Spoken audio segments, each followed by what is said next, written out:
अस्सलाम वालेकुम। Computer science student class 10। आज हम चैप्टर नंबर 6 जो है उसकी रिवीजन करेंगे और जिस चैप्टर का नाम है इम्पैक्ट ऑफ कंप्यूटिंग। तो सिंपली इन कहने का मतलब ये है कि जो कंप्यूटर है या हमारे जो टेक्नोलॉजी है उसका हमारी लाइफ के ऊपर कितना असर है। मतलब ये टेक्नोलॉजी, ये जो इंटरनेट है, मोबाइल हैं, कंप्यूटर है, लैपटॉप है, उसके हमारी लाइफ के ऊपर असरात कैसे हैं। आया उससे हमें फ़ायदे हो रहे हैं, नुकसान हो रहे हैं, हम उनसे फ़ायदा ले रहे हैं, नुकसान हो रहे हैं, या हम उनकी तरफ एडिक्ट हो रहे हैं। एडिक्शन मतलब आदी हो जाना किसी भी चीज़ का। तो चैप्टर का स्टार्ट ऐसे है कि internet safety, the practice of using the internet in the secure and responsible manner to protect the personal information and avoid the online threads.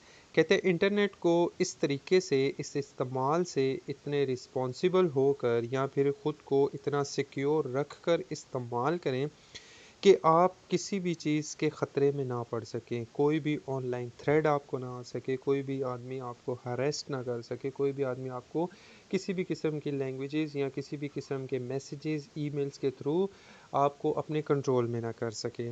ठीक है, तो इसका मतलब है कि इंटरनेट की जो जितनी भी हमारी चीज़ें हैं वो सारी की सारी इंटरनेट के थ्रेड से ही रिलेटेड हैं। The second one is internet addiction. Internet का आदी हो जाना आजकल की दुनिया में और आजकल के दौर में हर इंसान, हर बच्चा देखा जाए तो इंटरनेट का ही आदी है। नॉर्मली अगर देखा जाए आपके हाथ में मोबाइल है तो फ़ौरन आप अपना जो कहते हैं मोबाइल डेटा ऑन किया और इंटरनेट की दुनिया में मशगूल हो गए। इसी तरह अगर आप देखते हो कि भाई एक रूम में 3 से 4 लोग बैठे हुए हैं तो उनकी बजाय इसके कि गपशप हो, हर बंदा अपने मोबाइल के ऊपर मुकम्मल तौर पर बिज़ी होगा।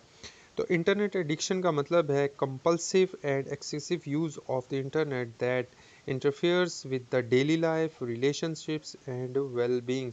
मतलब इंटरनेट जो है वो इंटरफेयर कर चुका है, हमारे लाइफ में इतना घुस चुका है कि हमें ना तो किसी रिश्तों की फ़िक्र है, ना डेली लाइफ के किसी कामों की फ़िक्र है।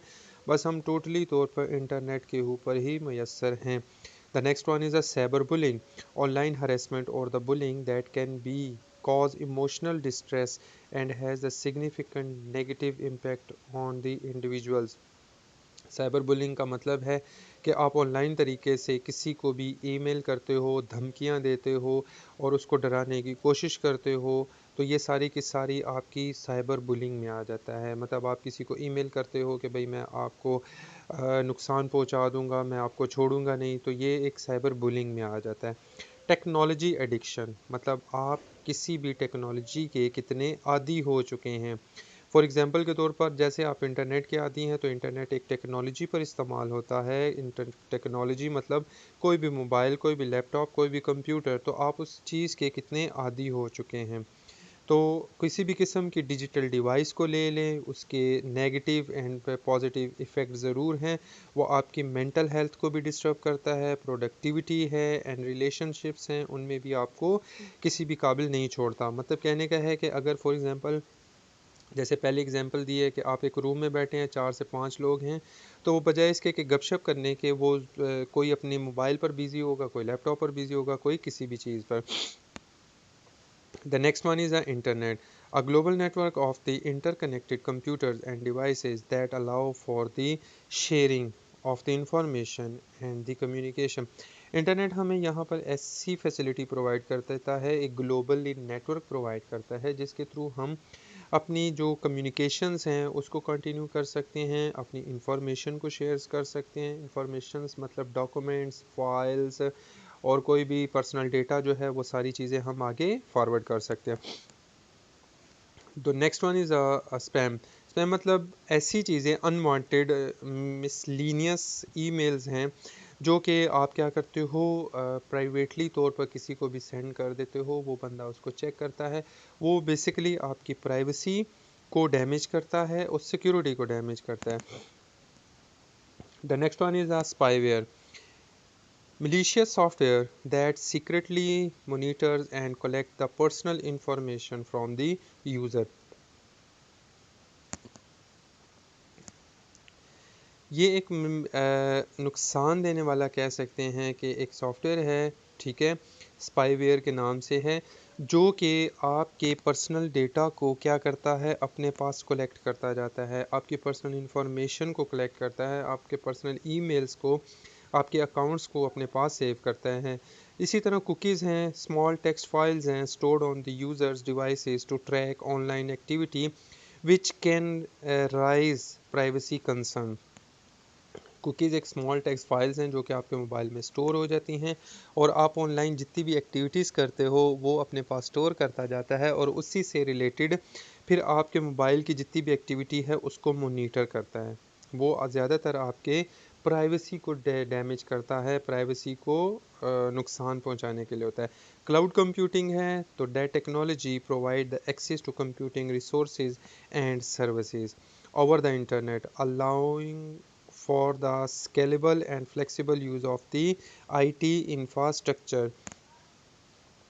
क्लाउड कंप्यूटिंग जो है वो आपको प्रोवाइड कर देता है कुछ रिसोर्सेज और सर्विसेज, इंटरनेट के कुछ रिसोर्सेज प्रोवाइड कर देता है और सर्विसेज प्रोवाइड कर देता है, जैसे डेटा की स्टोरिंग के लिए है, तो आप कहीं पर भी किसी भी जगह पर हो तो आप अपने डेटा को स्टोर कर सकते हो और फिर उसी को एक्सेस भी कर सकते हो। इसी के साथ है पब्लिक क्लाउड। पब्लिक क्लाउड एक ऐसी सर्विस है जो कि इंटरनेट के थ्रू चलती है, जो कि थर्ड पार्टी प्रोवाइडर है ऑफ द मल्टीपल यूज़र्स। मतलब एक थर्ड पार्टी जो है वो मल्टीपल यूज़र्स को अपना जो है क्या करते हैं, एक नेटवर्क की सर्विसेज प्रोवाइड कर देता है। तो प्राइवेट क्लाउड नाम से ही जाहिर है किसी पर्सनल यूज़र का होगा, जो कि आप क्या कर सकते हो, सिर्फ एक बंदा यूज़ कर सकता है, मतलब मोर देन पीपल उसको इस्तेमाल नहीं कर सकते। डेटा इंक्रिप्शन है the process of converting the data into the code format to prevent the unauthorised access. Data encryption का मतलब है आपके डेटा के ऊपर एक कन्वर्ट कर देता है इन द कोडेड फॉर्म में। मतलब आपका कोई भी डेटा होगा तो उसको कोड में कन्वर्ट कर देगा, जो कि नॉर्मल ह्यूमन बीइंग जो है, हम जैसा इंसान या आप जैसा, तो उसको नहीं समझ पाएगा। समझने का मतलब है कि वो डेटा उसको नहीं पता कि ये क्या लिखा हुआ है, तो ये कोड की शक्ल में वो डेटा को कन्वर्ट कर देता है, जो कि डेटा इंक्रिप्शन का काम है। एक्सेस कंट्रोल है पॉलिसीज एंड मैकेनिज्म है that restrict the access to resources based on the users roles and the permission. तो एक्सेस कंट्रोल नाम से ही जाहिर है कि सारा कंट्रोल इसके पास है। कुछ पॉलिसीज़ हैं, कुछ मैकेनिज्म है जो कि आपको रिस्ट्रिक्ट कर देता है, बाउंड कर देता है कि आप ये चीज़ को इस्तेमाल नहीं कर सकते। Network security है measure the take to protect the data during the transmission over the networks, including the firewalls and insertions detection system। Network security एक सिक्योरिटी सॉफ्टवेयर है जो कि डेटा की ट्रांसमिशन के दौरान डेटा को सिक्योर रखता है। इवन अगर फायरवॉल्स हैं तो तब भी डेटा सिक्योर करके, मतलब ये नेटवर्क जो है एक सिक्योरिटी प्रोवाइड कर देता है। Biometric authentication secretly measure that use the biological characteristics such as fingerprints or the facial recognition that's to verify the identity। तो बायोमेट्रिक ऑथेंटिकेशन का मतलब है कि आपकी कोई एक आइडेंटिटी है जो कि हम एक्सेस, मतलब वो आपको एक फैसिलिटेट करती है कि आप ही सिर्फ इस चीज़ के, इस मोबाइल के, इस फ़ोन के क्या हो, मालिक हो। जैसे कि आपके मोबाइल के अंदर फेस डिटेक्शन है एंड बायोमेट्रिक डिटेक्शन है, तो वो सिर्फ आपको ही वो फैसिलिटी है कि आप क्या कर सको, उसको इस्तेमाल कर सको, कोई थर्ड पर्सन उसको यूज़ नहीं कर सकता। सिक्योर बोट है हार्डवेयर बेस्ड प्रोसेस है ensuring only trusted software is loaded during the startup protecting against the malware. कुछ मालवेयर सॉफ्टवेयर्स हैं, लेकिन सिक्योर बूट जो है एक हार्डवेयर बेस्ड प्रोसेस है जो कि क्या कर देता है, आपको एक फायरवॉल प्रोवाइड कर देता है, एक दीवार की शक्ल प्रोवाइड करता है जो कि कोई भी डेटा को डैमेज होने से रोक लेता है। एंटीवायरस सॉफ्टवेयर्स हैं programs design to detect the prevent and remove malware from the devices. Anti virus एक सॉफ्टवेयर है जो कि आपके कंप्यूटर में इंस्टॉल किया जाता है, जो कि प्रोटेक्ट करता है आपको हर किस्म के नुकसान पहुंचाने से। मतलब अगर कोई भी अनऑथराइज्ड एक्सेस हो रही है या कोई मॉलवेयर फंक्शंस हैं जो कि आपके कंप्यूटर की डिवाइसेस में इंस्टॉल होना चाह रहे हैं, या कोई ऐसी चीज़ें हैं जो कि आपको नुकसान पहुंचाना चाह रही हैं, ईमेल्स के थ्रू, सॉफ्टवेयर्स के थ्रू, तो वो चीज़ें जो एंटीवायरस सॉफ्टवेयर है वो उसको क्या कर देता है, ब्लॉक कर देता है और उसको नुकसान नहीं पहुंचने देता। इसी तरह VPN है, virtual private network, a service that encrypt the internet connections, enhancing privacy and security. VPN virtual private network है, मतलब ये एक ऐसा नेटवर्क है जो कि आपको हर किस्म की चीज़ इंटरनेट की इनक्रिप्टिंग कर देता है और डिफरेंट नेटवर्क से आपको क्या कर देता है, क्या कहते हैं, कनेक्शंस प्रोवाइड कर देता है, but in the way of the security के। ठीक है। डेटा बैकअप है, तो डेटा बैकअप का कहने का ही मतलब है, जैसा कि नाम से ही ज़ाहिर है, कि ये आपके डेटा की कुछ फाइल्स को अपने पास कॉपी करके रख लेता है, ताकि अगर कहीं पर डेटा लॉस हो जाए, डेटा डैमेज हो जाए, डेटा फेल हो जाए या डेटा के अंदर वायरस आ जाए, तो ये बैकअप फाइल्स जो होती हैं ये आपको same as it is file जो है प्रोवाइड करके दे देता है। साइबर सिक्योरिटी की तरफ चले जाते हैं। The practice of protecting the computer system networks and the data from the unauthorized access, cyber attacks and the other miscellaneous activities।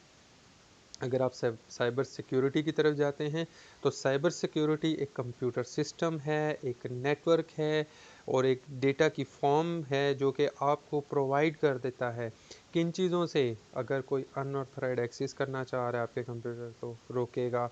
कोई साइबर अटैक है, मतलब इंटरनेट की तरफ से या किसी भी हैकर की तरफ से कोई अटैक है, तो ये उसको ब्लॉक कर देगा। या कोई भी मिसलीनियस एक्टिविटीज़ हो रही हैं, मतलब आपके कंप्यूटर को डैमेज करने के लिए कोई भी काम, ईमेल्स आ रही हैं, तो ये इसको रोक लेगा। साइबर क्राइम लॉज हैं, साइबर क्राइम मैंने जैसे कि क्लास में भी बताया था कि कुछ रूल्स हैं जिनको फॉलो करते हुए हम अपने नेट को यूज़ करते हैं, अपने कंप्यूटर्स को यूज़ करते हैं, डिजिटल जितने भी टूल्स हैं उसको इस्तेमाल करते हैं। अगर आप इन रूल्स को फॉलो नहीं करते तो आप किसी भी मुश्किल में पड़ सकते हो। फिर कुछ डिजिटल मींस के कुछ डिवाइडेड रूल्स हैं, जैसे है digital divide, the gap between the individual और communities with access to the digital technologies and those without affecting the societal, economic and political opportunities। तो ये आपको एक मतलब सिंपल एक इंडिविजुअल, मतलब एक सिंगल इंसान के दरमियान में और जो डिजिटल जो टेक्नोलॉजीज़ हैं उनके दरमियान में जो गैप है उस चीज़ को ख़त्म कर देता है और एक पॉलिटिकल अपॉर्चुनिटी प्रोवाइड कर देता है कि आप क्या कर सको, उस चीज़ के साथ एक्सेस हासिल कर सको। एक्सेस डिवाइड है, the disparity in access to physical infrastructure and affordability of the digital technologies between the urban and the rural areas and among the different income groups. तो ये कर देता है आपको एक अफोर्डेबिलिटी है, मतलब फिज़िकली तौर पर आपको और आपके अफोर्डेबिलिटी के मुताबिक टेक्नोलॉजीज़ के साथ डिफरेंट एरियाज़ को आपस में क्या कर देता है, कम्युनिकेशन में ले आता है कि आप अपनी चीज़ों को एक एज आ इनकम ग्रुप्स में इस्तेमाल कर सको और उससे कुछ ना कुछ हासिल कर सको। फिर यूजेज हैं, तो यूजेज भी एक डिजिटल लिटरेसी है जो कि कंटेंट्स के दरमियान में है, impacting the individual ability to effecting use technology. मतलब एक टेक्नोलॉजी को इस्तेमाल करते हुए आप उसको यूज़ कर सकते हो, ना कि आप उससे कोई नेगेटिव इम्पैक्ट ले सको। पार्टिसिपेशन डिवाइड है, तो इंगे मतलब आप ऑनलाइन एक्टिविटीज़ को देखते हैं जो कि आपको एक अपॉर्चुनिटी प्रोवाइड कर देता है कि आप ऑनलाइन सर्विसेज को लेते हुए किसी भी टेक्नोलॉजी के ऊपर कोई भी स्किल हासिल कर सको। ग्लोबली डिवाइड है, तो ये ग्लोबली जैसे कि वर्ल्ड वाइड डिस्पैरिटी है in access to technology and digital resources between the richer and the poor countries. तो ग्लोबली तौर पर एक अपॉर्चुनिटी आपको दी जा रही है कि जिससे आप क्या कर सकते हो, मतलब गरीब से गरीब तर इंसान और अमीर से अमीर तर इंसान जो है इस टेक्नोलॉजी को इस्तेमाल कर सकता है। तो इन शॉर्ट कहने का मतलब है कि जो इंटरनेट है ये और जो टेक्नोलॉजीज़ हैं इसका बहुत गहरा असर है आजकल के जितनी भी जनरेशन है उसके ऊपर। सो हमें उसके एडिक्शन की तरफ नहीं जाना, हमने ख़ुद को सेफ़ रखना है ताकि हम मोबाइल्स पर, हम इंटरनेट्स के ऊपर ख़ुद को इतना बिज़ी ना रखें कि हम क्या कर सकें, किसी भी काम के काबिल ना रहें। हमें उसकी एडिक्शन को नहीं करना, हमें सिर्फ़ उसके यूज़ेस को देखना है कि हम उससे कितना फ़ायदा ले सकते हैं। तो आप इंटरनेट हो गया, कोई भी टेक्नोलॉजी हो गई, तो कोई भी चीज़ें हैं उनसे सिर्फ़ फ़ायदा हासिल करें, ना कि आप उसके आदी बन जाएँ। Thank you so much. ये था आज का चैप्टर नंबर 6 और ये बेसिकली समरी थी और समरी से ही पॉइंट्स को लेकर एक्सप्लेन किया गया है। अल्लाह हाफ़िज़।